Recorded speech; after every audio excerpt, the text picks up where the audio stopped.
All right, let's give this a try. ChatGPT, what should I explore in the 4th season of Take on Fake?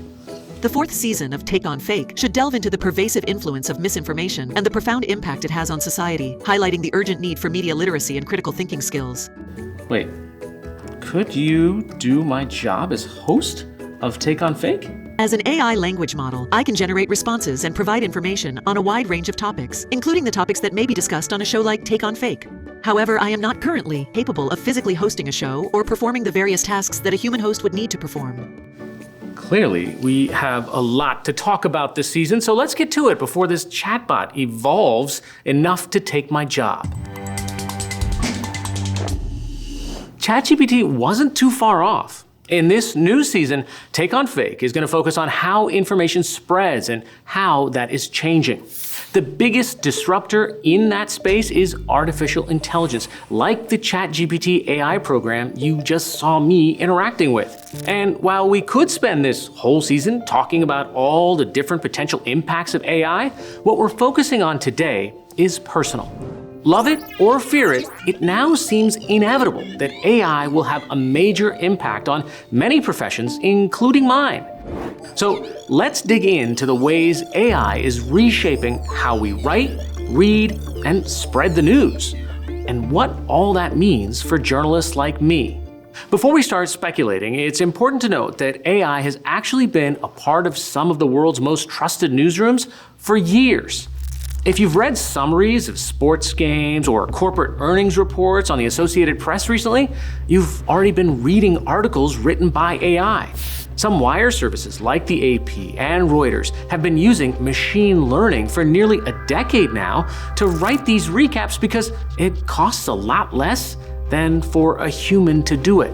As AI improves, this is going to become more common, but AI bylines won't be on all the front pages of your daily paper yet.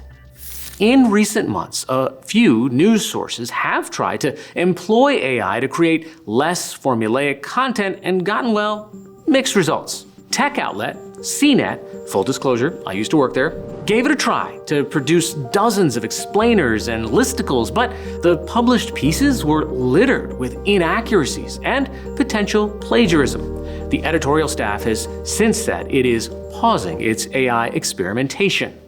It's important to understand that AI does not approach the creation of news stories like we human journalists do, because we have an obligation to fact-check and publish original reporting. The current slate of language model AI tools, like ChatGPT, are built to provide responses that make sense, but they don't necessarily have to be true. In other words, if you ask them to write an article, they'll give you something that sounds like the news, but without any consideration for the truth or where the information it's spitting out came from in the first place. That's why we're seeing issues like inaccuracies and plagiarism in AI-generated articles.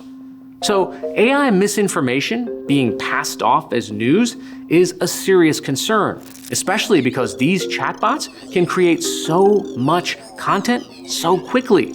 This is not a future concern. It's happening right now.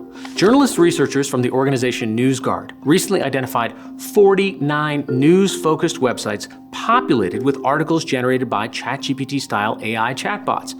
The sites span 7 languages, and while some simply summarize content from real news organizations, others included straight-up misinformation, like an article claiming President Biden died.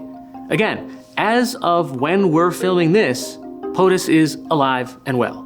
NewsGuard used an AI text classifier tool called GPT-0 to help determine the sites were fueled by chatbots. This website, built by a Princeton University student, quickly became popular as the use of ChatGPT skyrocketed over recent months. While it was originally created to help educators spot which students might be using AI to write their essays, you can also use it to check whether the article you're reading was written by a human or an artificial intelligence. The site took off, attracting millions of views within weeks of launching.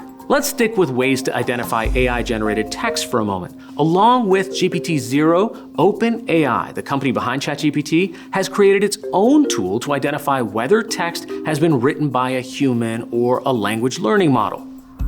A picture is worth 1,000 words, or so the saying goes, but is seeing really believing anymore?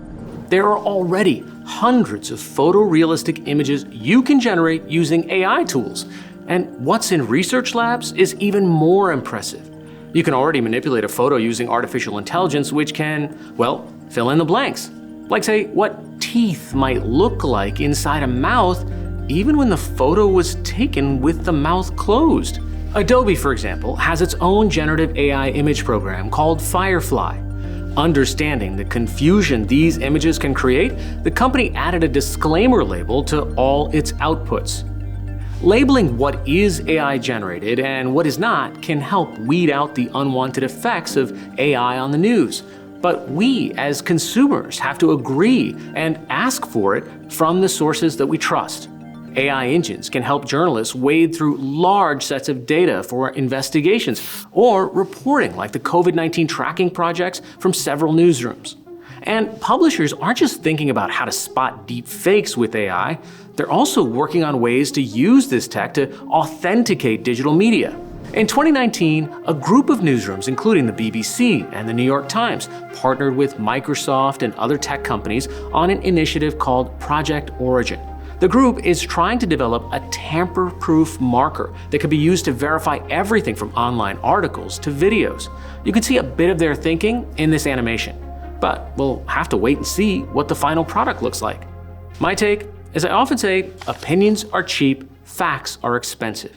I can imagine a future where real, human-produced news might be more like craft journalism, giving reporters a chance to focus on finding unique, enterprise stories rather than spending time on the highlights of last night's game. I'm not alone in believing there's a future for humans in journalism. Madhumita Murgia, an AI editor at the Financial Times, explained to Reuters that at this point, AI isn't breaking news. It can only feed you existing information.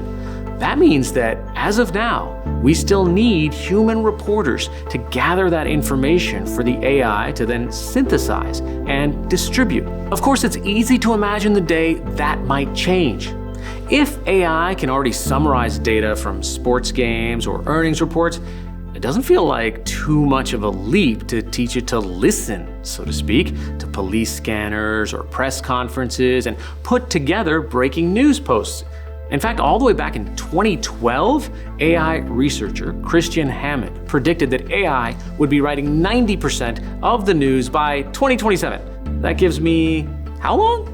Hammond told the BBC that he didn't mean AI would replace 90% of journalists. Instead, he predicted that AI would tackle much of the data-heavy, basic news reporting, while it would be up to human journalists to find stories offline. Traveling to locations and meeting people face to face, seeing the impacts of a policy or war or climate change firsthand, well, that's what's called old-fashioned shoe leather reporting.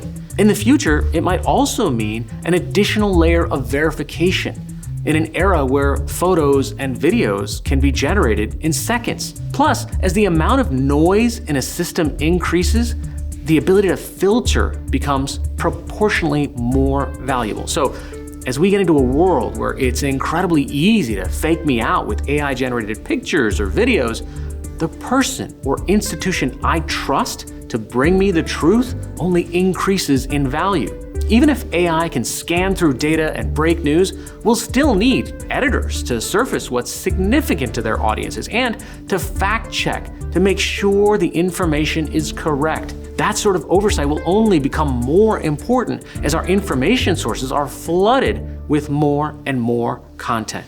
Overall, I think adaptation is the key to survival. If you told me at the start of my reporting career back in the 1990s that I'd be hosting a YouTube channel covering things like deep fakes, I would have had no idea what you were talking about. But here we are. All right, in one brief sentence, how should I end this Take on Fake episode about AI misinformation? Remember, AI has the potential to be a powerful tool in the fight against misinformation, but we must use it responsibly and with caution to ensure it remains a force for good. Not bad, but not so catchy. Don't worry, I got this. Until next time, I'm Hari Srinivasan, not a chatbot, and this is Take on Fake. Thanks for watching.